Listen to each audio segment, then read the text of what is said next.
Okay, Sinatape. Welcome to Native Wellness Institute's Wellness Wednesday. Woohoo! Okay, Nistu Nidaniko Mokoyo Sukoyi. It's my second Blackfoot name. My first name was Okstokama. Atstanikiwa Agnes Ironpipe gave me that name. I carried it for 61 years, and I'm just growing into this new name, Mokoyo Sukoyi. We were told when you get your Indian name, you grow into it. So I was advised to take care of myself and grow gracefully. Hey, Rebecca, how you guys doing? Grow gracefully into your Indian name. So welcome to Native Wellness Institute. As you know, every Wednesday we come on for an hour and we just have a conversation about healing. And in 2023, we're just a few weeks away from June 20th, in which our universe shifts.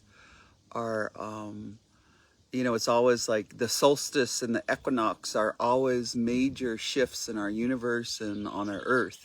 So just remember, it's very important, like June 20th, December 21st, September 22nd, March 20th, 21st, to do ceremonies with your village, do ceremonies with your tribe, do ceremonies with yourself.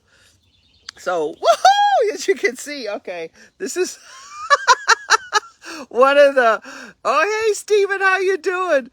It's one of the things in us rural reservations is I discovered something delightful. And the delightful thing that I discovered yesterday with my NWI team, because we're currently doing a GONA, a Gathering of Native Americans on Zoom. You can still access us. We still have training on Zoom and in person, but I couldn't get Wi-Fi, so I was just thinking like I was a hostage within my own office, or you might be a hostage in your own office. I saw a hostage or something. But I discovered I get Wi-Fi right here, and if I back up a foot, I'll fall in the lake. But so I've encouraged you for healing. Really look, hey Sharon, hey Robs, hey Teresa, Boone. All right, I just encourage you, if you have to do stuff online, don't do it where it doesn't feel good. I mean, I like my little office. I like inside my house, but now that it's springtime, why don't you go out where there's fresh air? This water that, if some of you are new and some of you aren't, this water that you see right here, and I guess I'm okay because they said there's some big giant cottonwoods giving me a little bit of shade because like we were in tents. We've been on since 9 o'clock Mountain Standard Time with the GONA, and see, that's the trees is giving me a reprieve. So I just want to tell you, this is called Lakes Inside. And that's what the Blackfoot Confederacy calls it. It's Lower St. Mary's. And if you go south from here, there's just a road right up here. They call it Going to the Sun Road. And because as you're going up it, it was where we've always been here before United States and before Canada. The Siksikatepi, the Blackfoot Confederacy, has always been here. But that road, as it's a gradual climb, and they made a road that anyone can drive. So come here and visit. It's called Going to the Sun Road. But even the trail, it looked, when you're getting up to 5,000, 6,000, 7,000, 8,000, and we have some mountains just right over there that are 11,000 altitude. It looks like you're going up to meet the sun, Natusi.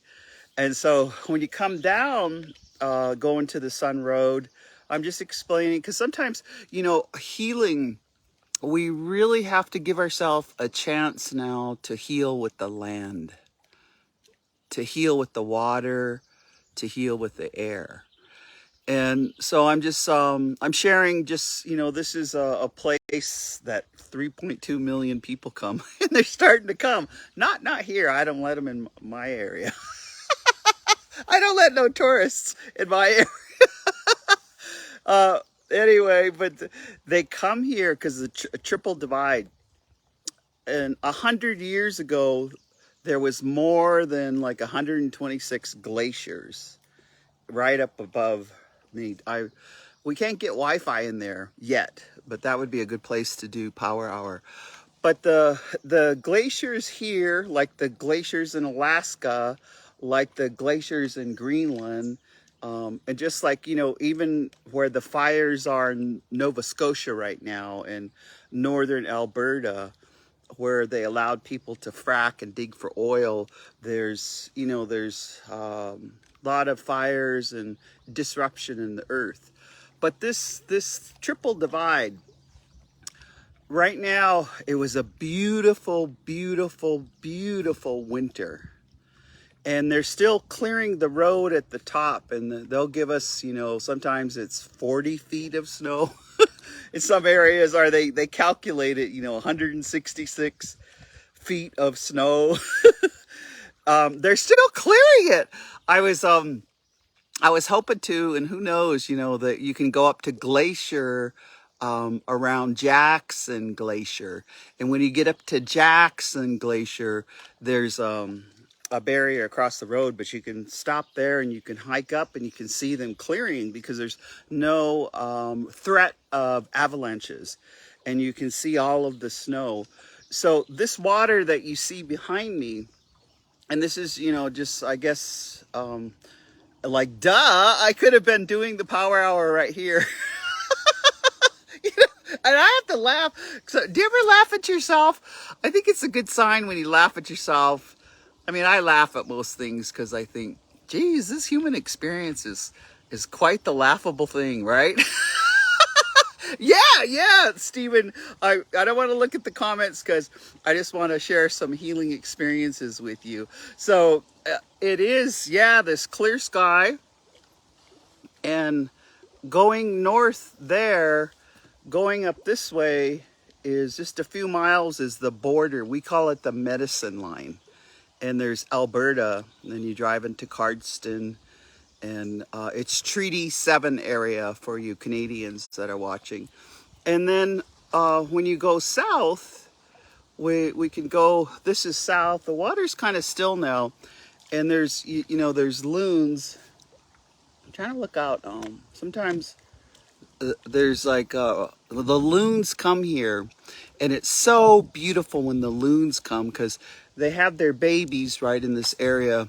And like that first day out for the loons here, they'll let their babies ride on their back. And this is kind of a thought for you parents or grandparents raising grandchildren.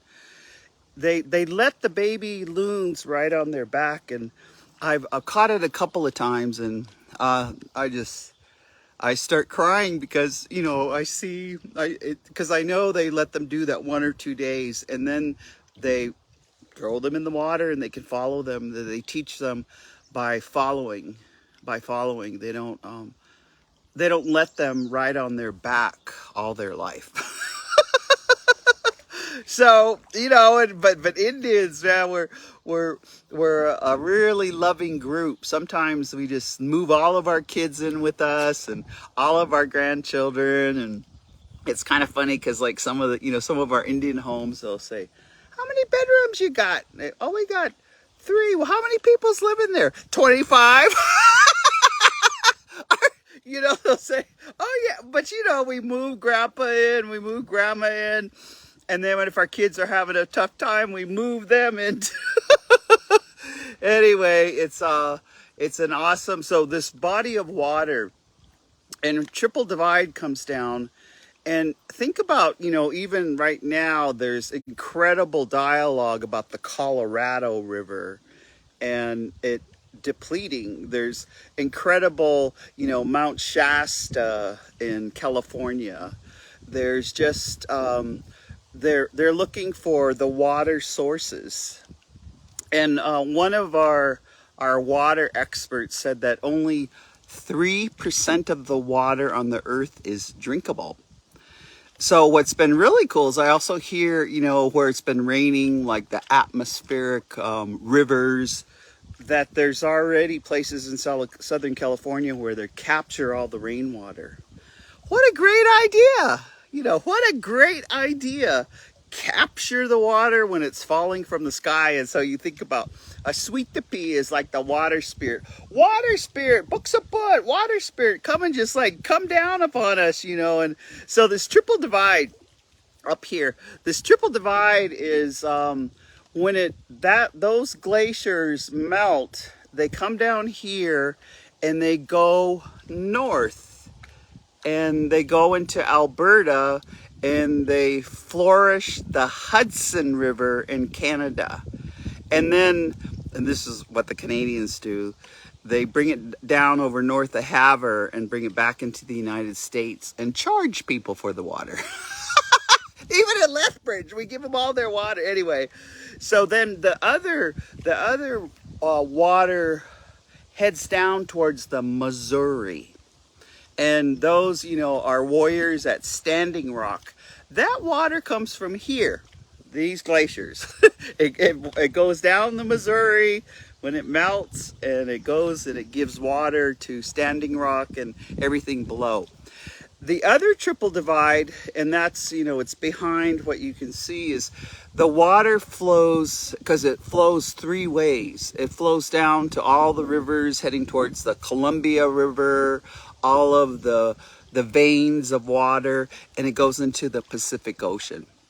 So I just wanted to share that with you because that we have to look at protecting our water source and in the environment. So welcome to Native Wellness Institute. This is Wellness Wednesday, and we always just come to you with some dialogue on healing. And so I wanted to share with you today, we've got a large group on Zoom right now, and Lavina and Jolene and Shailene are currently with our group that we have on Zoom. And so one of the I made some notes because this is our second day. One of the things that we started focusing on healing, and I guess I'll begin with that, is several of our participants have said, and I'm just paraphrasing and quoting them.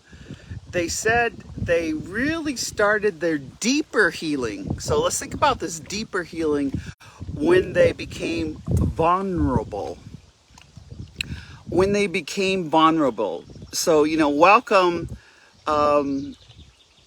to thinking, I see Raven, I don't want to start reading all the comments, but Wellness Wednesday. So let's just examine that. Those of you who come with us, remember one of the things that you can do to get your really good energy on. Jean Tagabon, Lavina does this, Shailene, Jolene, all of us when we're training, Lori Newbrass, Marcus, rubbing your hands together and to really feeling your own energy. So when you rub it really hard, and really, when you rub it like that, you get warmth up your arms. But when you take it, put it really, just don't touch your face, and you can feel that energy. You can feel that healing energy. So this topic of vulnerability, think about how do we put ourselves in situations. One tool that Native Wellness uses all the time, and is we use a circle of people. So just think about even with your family, when you're sitting down, turn off the TV and put the phones down and sit around the table or sit in a circle and visit. One of the young persons, and there's they're between 20 and 25, 26 years old, and they're just fantastic because they're hungry. They're hungry for cultural information. They're hungry for how they want to break the, there's one young man and he just, I don't want to break anyone's anonymity, so I won't, you never refer to their names, just refer to the story that they tell.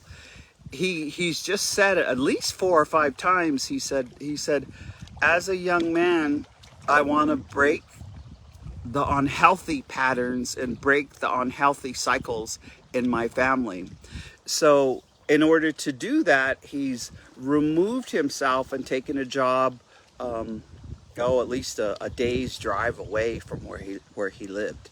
So he's taken a job, and he said, but I really, he said, I want to create, and it touches my heart, because when I hear young people say that, he said I want to be vulnerable enough so that I could cry.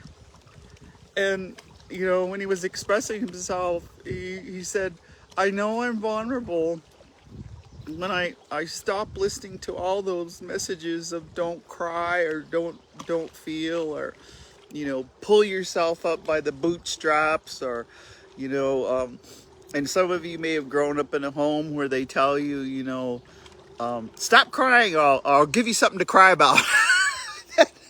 But I'm thinking of him right now. And then there was another young woman about his age. She just began to talk about that vulnerability. So let's, how do you become vulnerable? How do you begin? One way that Native Wellness Institute is finding is to do your journaling, especially those of us who were in a capsule during this pandemic, or even now as we're re-emerging. Have your own journal of your feelings, or just what happened that day, and feelings you need to let go. Sometimes we call it hut penning. Sometimes we write it down. We may have been involved in an incident, so write everything that you felt, what you saw, what happened, the rough stuff, and also the good stuff. So this vulnerability. So as I was sitting here, I was thinking, and I'm a recovery person. Oh, excuse me, I forgot to. My qualifier is I don't use drugs or alcohol for 35 years. Sometimes I'm like, wow, for 35 years I haven't drank, and I'm not using any mind altering stuff, and so part of vulnerability is telling our story, and part of that vulnerability is being rigorously honest, they call it, just being honest with what happened. And those of you who sit in our circles, I remember the first time I tried some rigorous honesty at a 12-step meeting. Because I kept relapsing, and it was all about relationships.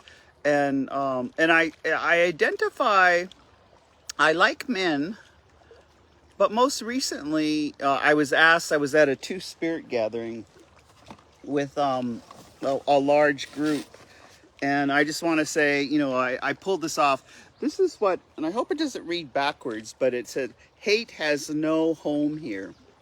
This is what I have at my front door in the window. And I have kept it there because I'm an ally to Two-Spirit. And one of my daughters that I raised, I've just seen, she's still alive somewhere out there. But I just seen people bully her. I seen people pull her down. I seen what, once she came out as being Two-Spirit, of how unhealthy. So, you might, that vulnerability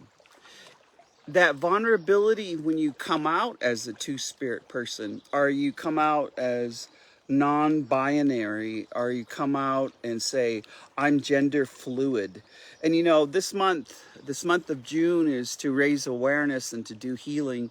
And that was on our Gona that we're having, is a lot of Gonas for Two-Spirit. I know in Rapid City, Muffy and Felipa and Northern Plains just had a powwow with a two-spirit powwow. So that's vulnerability, actually coming out and saying, this is who I am. And I'm holding this up because I grabbed it because I have it at my front door, and it's to everyone that comes and visits me knows that I ally because of all of my two-spirit friends, because of my daughter, and because of my cousins, and I just, I have a lot of relatives here on the Blackfeet reservation. I have a lot of relatives on these 8 reservations. I just got off a conversation. We're planning a huge youth summit with 200 kids in Wyoming. And what was cool is everybody on that planning meeting, they had their pronouns. They didn't even have their name. Like their pronouns. And I thought, man, how fantastic is that? How fantastic is that? And so this topic of vulnerability. So I wanted to share with you again that young gentleman, and I'm just thinking of him because of the tears. Gene Tagabon, who is with our Native Wellness Institute, he's starting to do men's gatherings, and when we work together, he does something called the Man Box, and I'm not Gene, but what he keeps saying over and over, and it has to do with this vulnerability, is that Native men cry. That Native men, they aren't all just, stoic and don't cry, or that whatever has been taught to them in that man box, it might be what the information and the stories that Native men are fed to act a certain way to be a good Indian man. And so this young man, I'm talking because he just openly, and he's on a Zoom, he's meeting us all. It's the first time I've met him. And I just, when he started crying, it's that when you see it modeled. And so this topic of vulnerability is, how like, as a parent, and now, I'm the badass auntie to many, and I'm a kala, I'm a grandma to some. And I just, one of the vulnerabilities in speaking to you today is we have to let young people see us cry. We have to let, and actually, not try to shut people up, because one of the colonizations is to give them a piece of Kleenex, And I was told by at least one of my therapists that when you give someone a Kleenex when they're crying, you're telling them to shut up. So don't do that no more. Let them cry, let them cry till their snots come out. So cry! I laugh about it. Cry till your snots come out. When you go through a breakup, cry till your snots come out. When you go through a divorce, cry till your snots come out. When your children move out of the house, all of them move out of the house, cry with your empty nest. Cry when your dogs or your cats die till your snots come out. Cry when we elect a Republican. No. Cry. Think about that vulnerability when you can just don't worry about what it looks like. Don't worry if it's going to mess up your eyelashes might fall off now. If your eyelashes are down like this instead of like this. Anyway, think about that vulnerability when we just have that feeling for happy, because we cry for happy. That stimulus up our spinal cord just branches. That's why we cry for happy and we laugh at tragedy. Allowing that vulnerability just to come. So one of in our groups, we always, and the cool thing about Zoom is now that we're all Zoom warriors, we can break into talking circles in the Zoom. And I just ended, before I came on, our group was, one of our individuals was sharing that in order to deal with her anxiety, her anxieties. She was just saying that her healing, this vulnerability, is just to speak it out. She uses art. She was making something because she expresses herself in art in that vulnerability. Always that she has a therapist. She has a safe person she can go to. Another one on our talk talked about building safety nets at work with your coworkers, where you can just debrief and vent.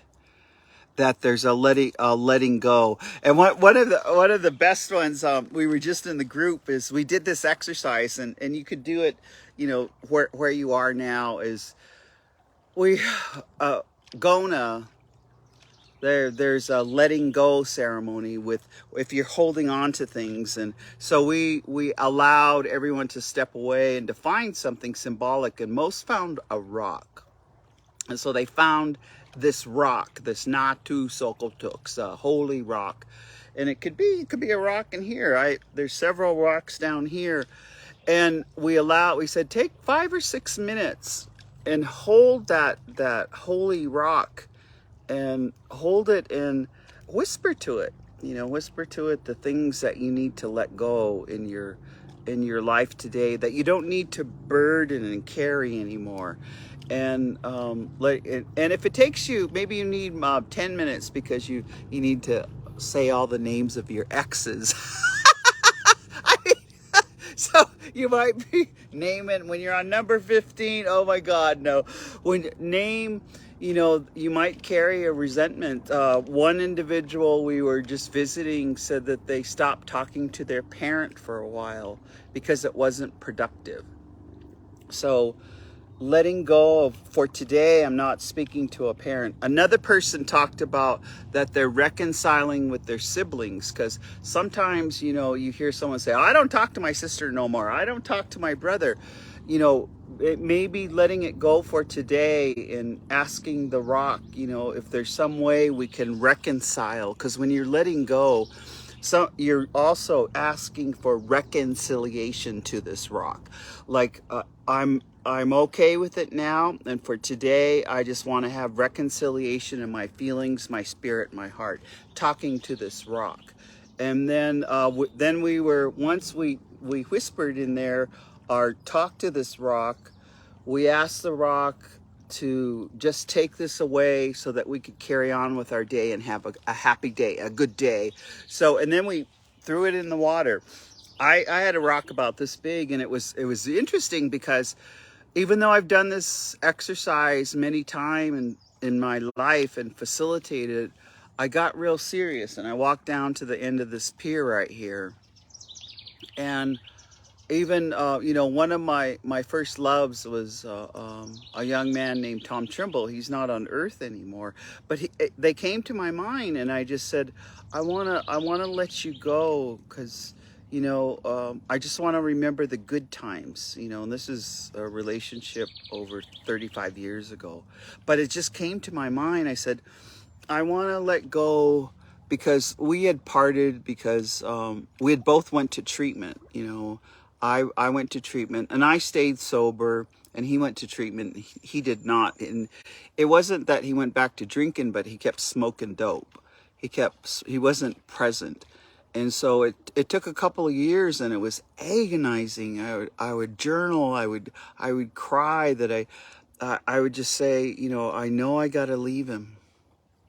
I know I got to leave him. And then my heartstrings and something would happen, and I would stay longer. And so when I was talking to that rock, I just said, rock, please I want to let any unresolved feelings, I want to let that go. And then I started saying to him in the heavens, I hope you're having a really good time, and just know that I loved you. Just know that I cared for you. And I want to remember that part, and I want to let all of that other stuff go. So here I was, having a therapy with this rock. And then I talked about other relationships. And then it was just, I said, and the reason I'm telling you this, rock, is because I want to let this go so that I can open up my heart and have freedom to love again. And it actually felt like, and then when I threw it into the water, this vulnerability, and I'm being vulnerable with you now, I had to like let that go. And I felt, man, it was just so like when it went into the water, and the rock is down there, so I'm not going to go, it's in the water, I'm not going to go pick it up, right? And that's what we do when we pick up the old resentments. If we've been betrayed, or we've been treated badly, or if we go back and we pick that rock up again and start carrying it with other rocks, carrying the resentments, carrying the bad feelings, carrying the toxicity. If you're around toxic people, you're just going to have these big boulders. I just think, oh my God, throw it off, throw that yoke off, throw that yoke off and let it go. That part of being vulnerable is saying, at least to a safe person, at least to a group, at least to a therapist, a 12-step, even to creator, please take the people who are transphobic, that are homophobic, that are abusing our people, especially our young people, when they reject them and they betray them, and they commit suicide or they end their lives. You know, take this, I give it to you, I want to let it go. And I just ask you that there's more healing, for our people around LGBTQ and Two Spirit. Those kind of prayers that you put out with this vulnerability. And so being vulnerable while we're healing. So, and we've said this before, I go to one of my mentors, Avis Archambault, she's a healer of many ways. She brought back the talking circle in the 70s and the 80s. She would always say, all you have to do is get a circle of people and maybe some good tea or some coffee and light a smudge. And sometimes she would pass a feather around. Sometimes she'd pass a rock around. You know, sometimes she'd say a prayer and she'd sing some songs, or she'd ask, and just allow everyone to speak. And that is the tool. So one of the vulnerability tools is to have talking circles, to get talking circles together. One of the things that they're starting to do in Browning, and man, I haven't went by, but every Wednesday from 5 to 9 at the Stick Game Arbor, it's this big open building. They just brought all the supplies that you can make your own moccasins. They brought all the supplies where you can make a backrest for your teepee. They're bringing all the supplies that you can make a drum. They're just bringing all the arts and crafts so that maybe you can make a necklace. A grandma over in Washington, Northwest Coast, gave me this, and I pulled it out today because I was visiting with the grandma because she was worried about her grandchildren that were still using drugs and alcohol. And we talked for a long time. So a thank you gift. She gave me this, and it's shells, and look at these pretty cobalt blue, you know. So this vulnerability, how do we get ourselves into healing? And you know, when I'm visiting with you now, I think we all have to share, like, how did we begin? You know, some of you I've shared, I think my healing, I was told that I was taken at 3 months old to the center pole of an Ocon and prayed for. So I think that's why I have to be around Blackfoot things, and I have to be around that smudge, especially sweetgrass or sweet pine. Like, and that vulnerability, no matter what, there's 33 different kinds of sage. Even on our Zoom this morning, early this morning, 4 people prayed, and there was several in our little Brady Bunch boxes. We said, smudge the screen. So everybody was taking their smudge and smudging the whole group. That vulnerability where you were, I hear it over and over. If you're not feeling good or you have a tough situation, all you have to do is light a smudge. all you have to do is light a smudge. And so that's why if you ever come here, I'm smudging all the time. I was thinking even, even in my truck, I got one of the buffalo horns of when my brother Ira harvested. I keep that one buffalo horn because you can light a smudge in there, and lighting, when I'm traveling, when I'm driving, being conscious of saying prayers. Some people call it travel mercies. When you know someone that's traveling now, and they might be traveling, just to the grocery store, or they might be traveling to the other side. A lot of being vulnerable enough, even when you look on social media and someone's asking for prayers, stop, take a moment, light your smudge, or where, don't, not while you're driving, but, like, take a moment and say a prayer, because those remote prayers, and that's what was coming out in our group, when we're remotely praying for each other, that energy goes out and that person can feel it, or that lovely family is, my lovely family is always trying to call me. I'll have to call them back. But this smudge, this vulnerability, how do we make ourselves vulnerable? So I wanted to share with you, this was the week, and you're always invited during Memorial Weekend. On this reservation, we have the teachings of the buffaloes for 3 days. And this, so I guess in this vulnerability, I wanted to share with you one of the things that happened with our young people and with our tribes, with our Blackfoot. We had some people, a lot of our Blackfoot here in Alberta in Treaty 7. We have a lot of our relatives at Sixikai, up, let's see, the east and west, east of Calgary is about 8,000 of our Blackfoot people. And then if you come down, and it's not, maybe about an hour and a half to Standoff, we have about 14,000 Kainai, blood tribe. And then if you just drive over, not even like 35 minutes the other way, we have Butsa Pikani. So a lot of, in this healing, this vulnerability, they all came down.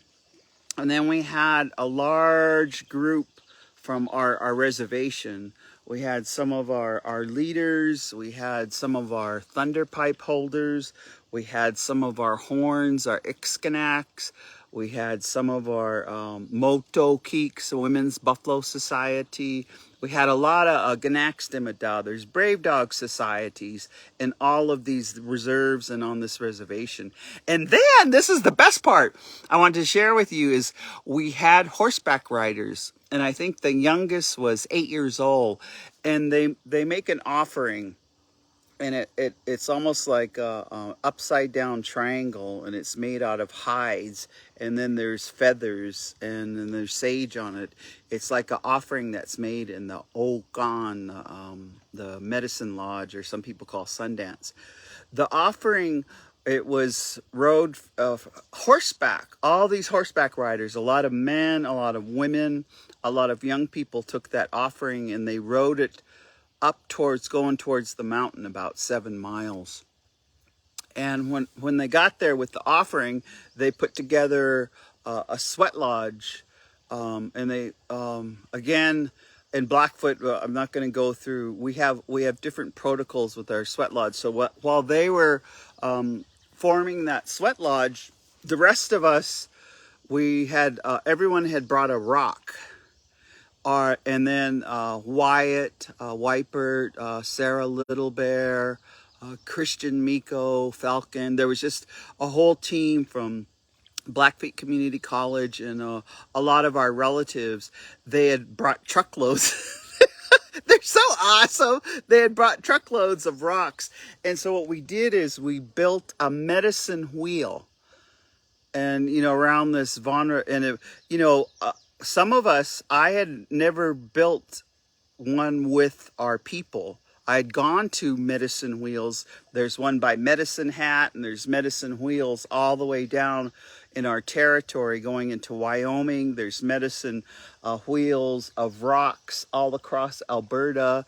And then there's, and then even, you know, if you think about our, when we used to put up our lodges, we'd put round rocks. Those are like medicine. We would leave the rocks there so that when we come back through, those rocks held down our lodge, what we call teepees. And so while we were constructing it, and there was, you know, our elders were advising us, the part that I wanted to share with you is there was all these young people, and when you start to construct the wheel, the first part of it is the entrance. And so it's rocks almost like on one side and rocks on the other.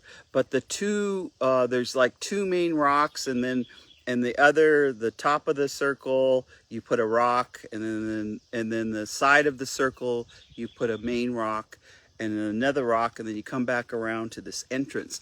But all of these rocks, a prayer is said, and they're painted with red ochre.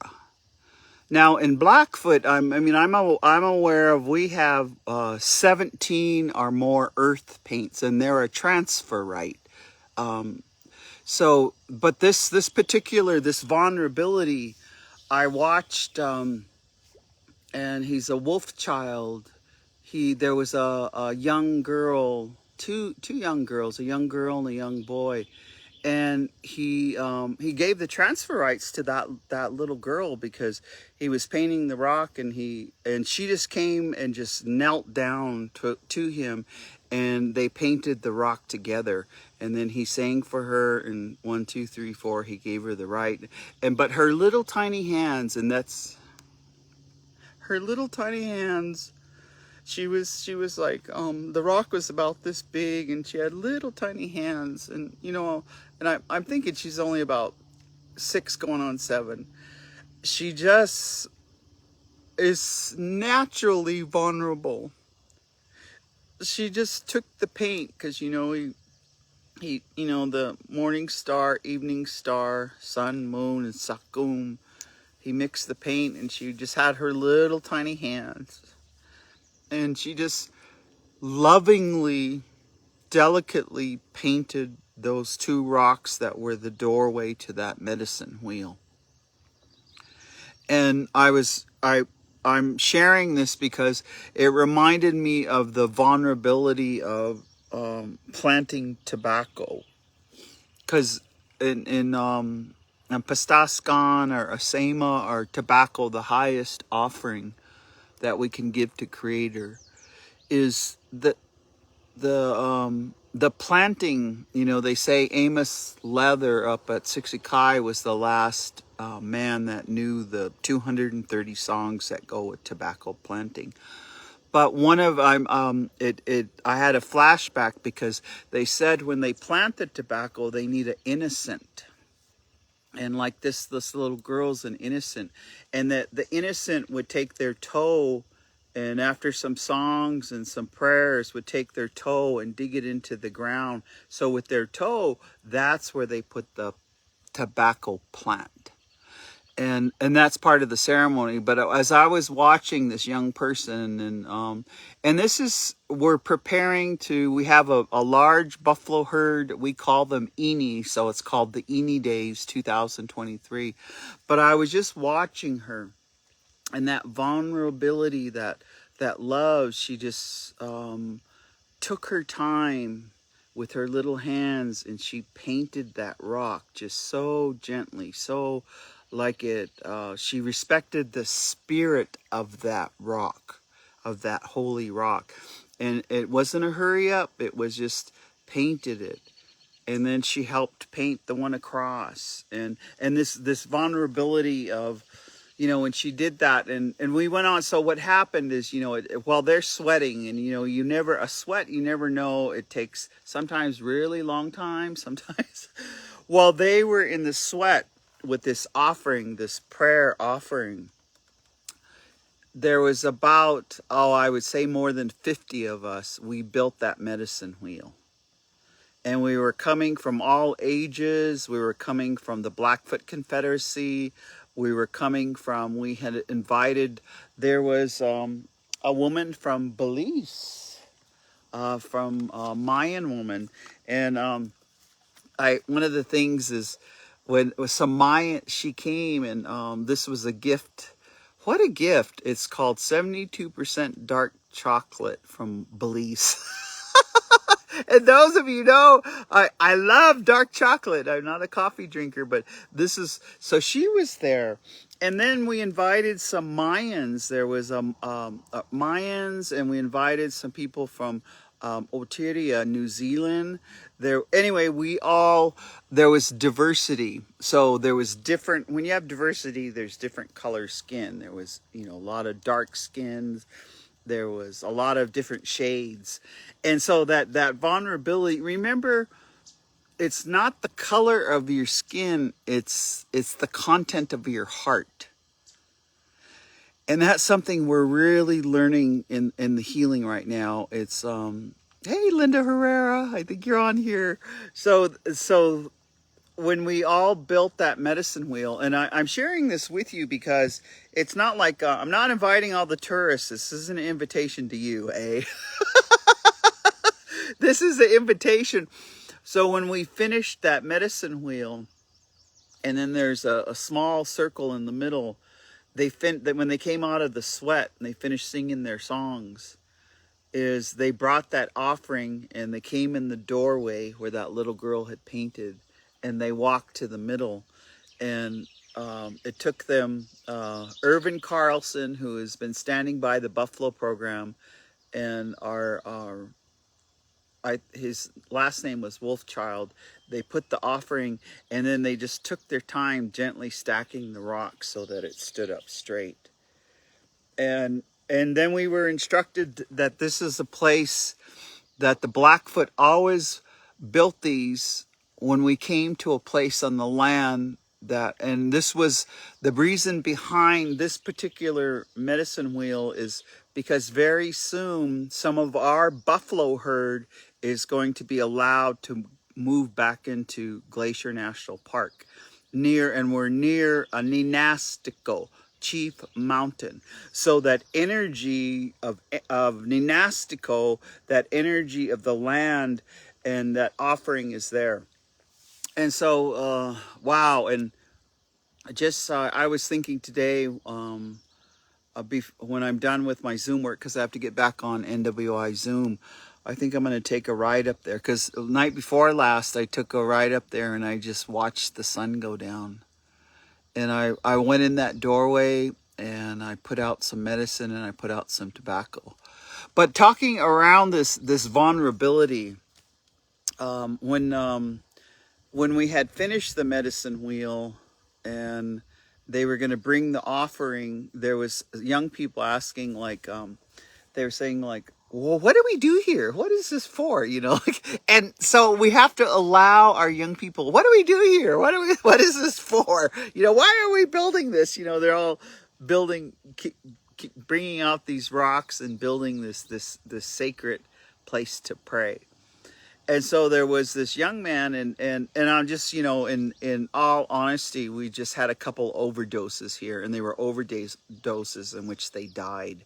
So in our camp, even though we're bringing back the buffalo, and we know the buffalo teachings, and we're learning, this one young person turns to me, and he goes, "Now, what do we do when we come here?"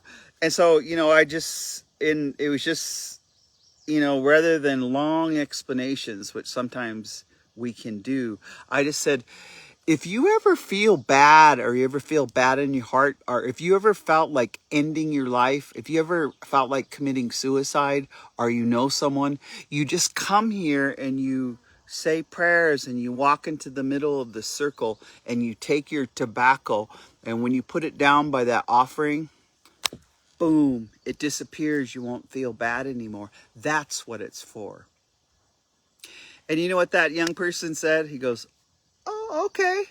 Like, oh, okay. Now I know I can come here, say a prayer, put out some tobacco, and that bad feeling will disappear. And so, that vulnerability, there's vulnerability in asking the question. There was one of on the Argona that we're in. There's a domestic violence program, and we were talking about renaming some of those. Harmony House, Wellness House. But when you ask a question like, how do I get out of this violent relationship, or how do I escape the violence? How do I keep my family safe? Those are good questions. When you're asking those questions, your healing is by what questions you are asking. So when you're asking how, you're actually you're saying, I don't know the answer. I need help with this. And we've talked over and over, native people. There's three things that we have difficulty in saying, so we need to overcome that. We have difficulty saying I'm sorry. We have difficulty saying I love you. We have difficulty saying help me, help me, help. And so so I wanted to share that story with you in that medicine wheel. So if you get a chance, if you come visit us here in the summer, you should come visit us anyway, because we got a brand new arbor, a dance arbor. And so July 6, 7, and 8 will be the North American Indian Days.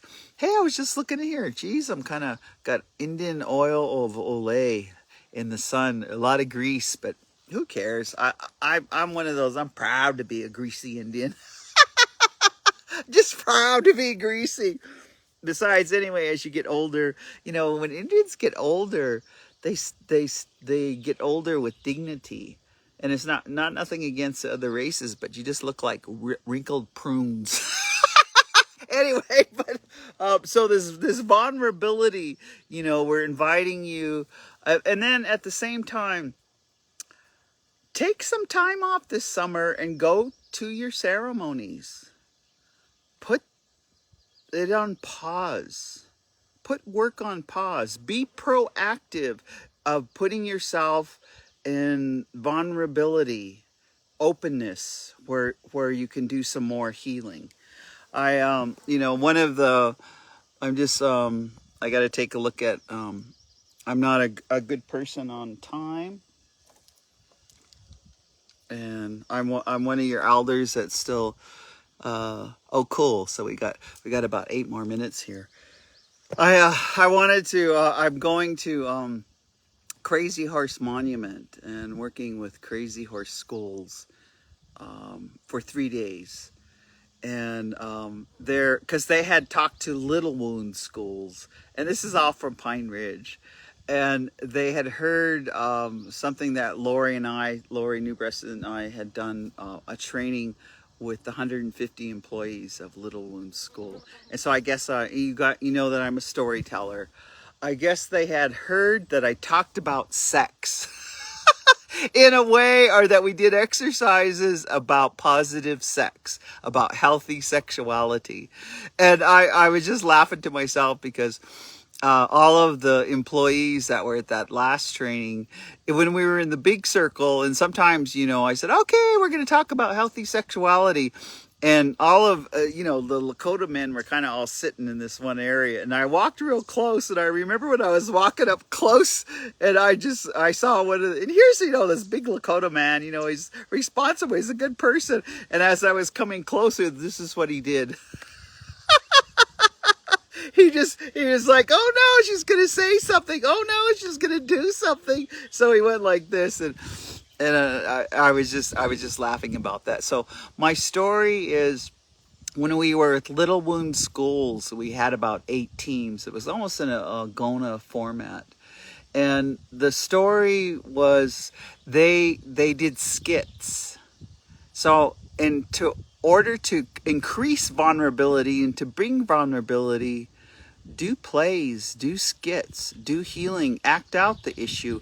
And, you know, they were dead serious. They acted out, you know, the partying. They went and got props outside, Budweiser cans and bottles, and they had experienced someone overdosing. And then the skit was the solution. And so I just remember that same gentleman, he was in the solution part because they were trying to educate everyone on Narcan on the Pine Ridge Reservation. And so the solution was that several people just came, administered the Narcan, and then gently sat that person back up, and as they started talking to them, asked them if they were ready for help. Now there's that vulnerability. Are you ready for help? And so when someone is just coming, you know, out of potentially losing, you know, a near-death experience, that's the best time for them to get help and to be vulnerable. And then their solution was, you know, they stayed with them. They just didn't leave them alone. They took them to a safe place. They started looking at the resources and some of their relatives. They called their relatives, surrounding them with help, surrounding them because of that vulnerability of them asking for help. And then that was how they ended their skit. So I guess those of you, I'm just going to leave you with questions you should ask of yourself. And it's around healthy sexuality. There's been just so many talking circles now today, and you know, predominantly I work with women or LGBTQ to spirit. A question you should ask yourself is, do I need to practice having healthy sex in a healthy relationship? Do I need to practice some more instead of just staying away from it?